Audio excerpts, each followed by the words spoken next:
Welcome back to the Growth Almanac.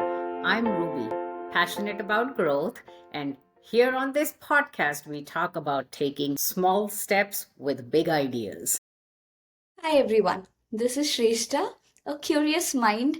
I'm so excited to bring you guys into our thought provoking conversations. And we're going to talk today about how it's never too old or too late to be trying something new. So, Shrestha, what have you tried recently that excites you? Well, the last 1 or 2 years, it was like I went through a portal and just experienced all these new things. I've tried surfing, I've tried skiing. I, Wow. yes, and that's not something I would have It ever doesn't thought. scare you. It does. It still scares me a lot, especially because Are you a swimmer? I'm not. I'm not a swimmer. I don't know how to swim. And for me to take that up was a challenge in itself. It still scares me, but I enjoy the thrill that it gives. So, do you go often? Not really. So I live in Boston, so I don't get to go a lot, but I've been to a few tropical places where I was able to explore this, and I thought I would be so terrible at it, but once I tried, I think a couple of times, I did get better. And once you reap the results after falling constantly, I think that's the dopamine that you get after that is so good. Did you always want to do it or you just decided to go? Not really. So my husband is very adventurous. So I just tagged along. He did push me to try this out, but it was a lot of fun. How about you, Ruby? Wow, I've done a lot of new things. Actually, the most recent ones, they're a little bit scary now that I think about it. We went to Costa Rica. Okay. We were there at the beginning of the year, and for the first time in my life, we went zip lining. There were like 13 lines over there. That one was okay, scary, fun, so thrilling. Mm-hmm. We went whitewater rafting, river rafting, and that I'm afraid of water. I'm scared of Mm-hmm. water. And Mm-hmm. that was so much fun. No, we were just the four of us, my husband, my two kids, Okay. myself. And it was safe. It was a group of like 168 people that were going Wow. in Oh, the same day. And this where it was like, okay, six boats in a ah, row. So that was very nice. But then the scariest was we did ATV. Okay. okay. Yes, and we went in this park. And we went through Hmm. rivers, we went through hilly, rocky roads, and we were the one behind the guide. My son was driving, and I was behind him as a pillion, and our ATV toppled. I don't think I'll do this one again. The other two I'll still do again, but it was very exciting. Amazing, Ruby. Like one of the reasons wasn't a swimmer growing up was because I had overprotective parents. They did not let me. I think it's a very Indian thing where you don't let your child try these adventurous things. But you, as a parent, are not only allowing but also being a part of it. I think that's very nice because it would encourage your kids to also I think so. I mean, they're adults now, both of them. The daughter is still younger, but they are the ones who are more adventurous and they'll be like, we got you, mom. And, it's fun. I went for these experiences now. I don't know if I would do it again, but I do like trying new things. I like to learn. So, yeah. I, for one, like I've always been very afraid of trying new things because I was very scared of failure. I felt like if I don't try, I will not fail, right? So I would never try to put myself out. Growth comes by actually Yeah, getting out of your comfort zone. And then the fear of failure holds so many people back. I yeah, totally get it. Yeah. right. So I think I just needed that push, and once I understood the end result, where I'm still learning, I haven't mastered any of it, but the ability to at least be able to try. You fail when you don't try. You I don't agree. fail when. You know how they say experiences enhance learning? Mhm. And what you're talking about, that's a true example of that. I know. everyone who is an expert or a master went through the same challenges that you are going through right now. You're not going to be an expert in one or two tries. You have to put in the time and persistence, all of that, and eventually you'll get there. So I always wanted to paint. Okay. I couldn't pick up a brush. Mm-hmm. I remember my art teacher from second grade, Mrs. Kazmi was her name. Okay. I couldn't paint, I couldn't draw. I would do the minimal to get the marks that I needed. After that, I must have tried at least 3 or 4 different art teachers. Like when I grew up, there was once when I started working back in Kanpur, I tried learning via a teacher. Like I went, bought all the supplies, went to this teacher. It didn't work out. A few years later, tried it again with another teacher. So you really liked art. I really wanted to paint, Mm-hmm. but didn't work. Tried again one more time, didn't work. And then I would say around 10 years ago, this friend of mine, she was starting her own art studio and she was going to teach kids. Mm-hmm. And so I said, can I come? And she goes, absolutely, yes. So I went there and I was the only adult. She had like 5 kids, right? And so then she said, Ruby, what is your dream painting? Mm-hmm. And I said, Starry Nights. And she said, that's what we're going to do. So I go, you're kidding me, right? She goes, no. She said, here's a picture of Starry Nights, and this is what we are going to copy. Okay. That first day, we had a canvas.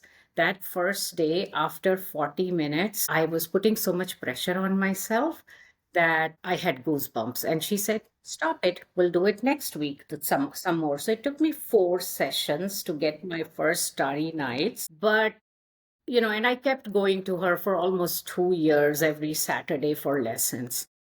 I did get my Starry Nights. It was beautiful. Okay.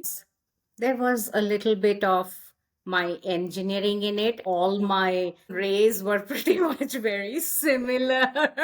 Like they were like measured and structured instead of free flowing at the time.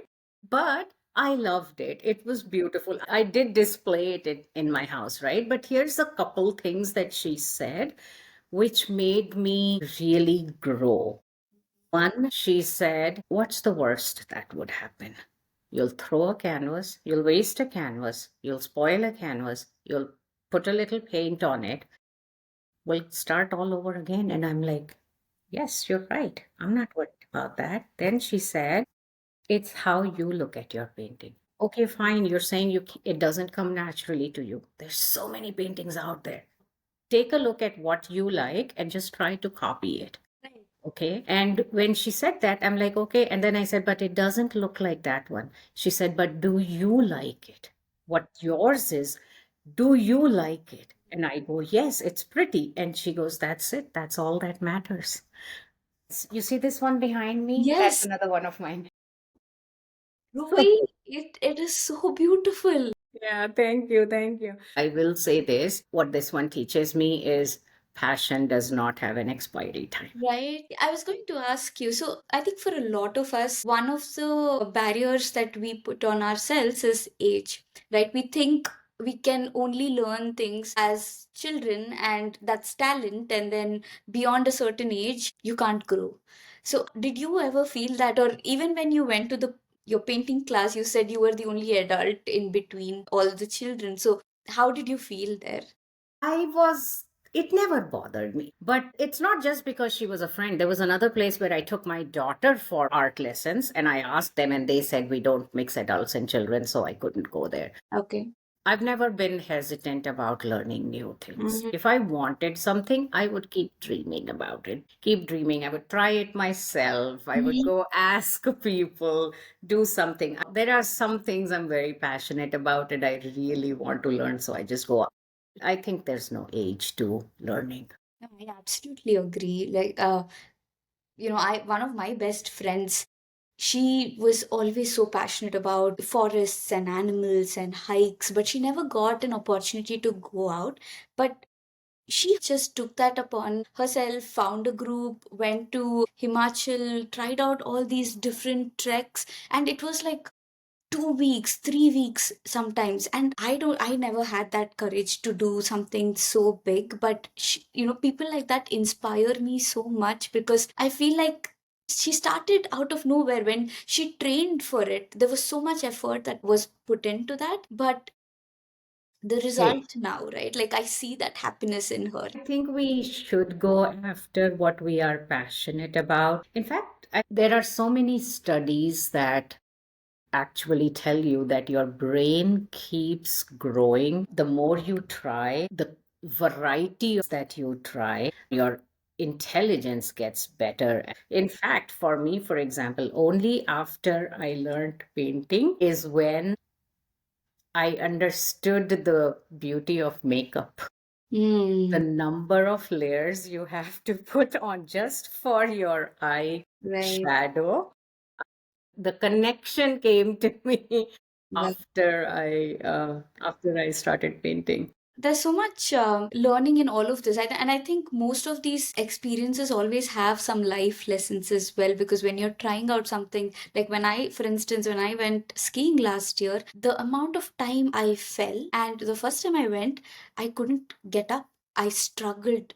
My entire day was only getting up and getting out of skis. And then before I went the next time, I put in the work to make sure that I'm stronger, I'm able to use my upper body to get I up. like that. Right. Yes, And then the yes. next time I went, it was a breeze. I was like, okay, that's all it took. I understood what my weakness was. I put in the effort, and the next time I could already see the result. So this time before I'm going, I'm making sure that I am fit in that sense. I like what you're saying because some people may give up because they're Mhm. like, oh, I'm embarrassed. I fell so many times, or I'm scared, or I'm afraid, right? The point is, if you really want to do it, give yourself grace. Maybe it was not a good day. Maybe you weren't trained. Right. Like you said, put in the work, put in the effort if you're really passionate about it, and then go try it again. And Yeah, because when you keep trying, you may not be the best at something, but you will still be a better version of what you were when you started. And I think that's what is important. I agree. I don't know that our parents propagated it. When we were growing up, it was like you got to come first, right? I think Mm-hmm. it was the society. I don't ever remember my parents saying that Mm-hmm. to us. Beta कौन Mm-hmm. सी position है class में? Right. So there was always this pressure of you You have need to to be the be the best. best, but you don't. And there are so many things you do because you want to try it and you want to move forward. I So agree. I really like having this conversation. I think you and I are the testament that you are never too old No, you're to not. learn. I was telling, yesterday, I was telling someone, life begins at 50 for all the adventure sports I just did this year. I'm like, what's wrong with me? No, there's nothing wrong with you. You have so much left to try. Absolutely. Absolutely. Whatever is holding you back, if it is age especially, it shouldn't, because yes, we are going to fail, but we are eventually going to get better. I absolutely agree. So, for our listeners, I would really like to ask, is there something that you're holding yourself back from trying? The time is now. Please try it. Comment here, like here, subscribe, and let us know how you are progressing towards your passion, your goals, and take that step forward.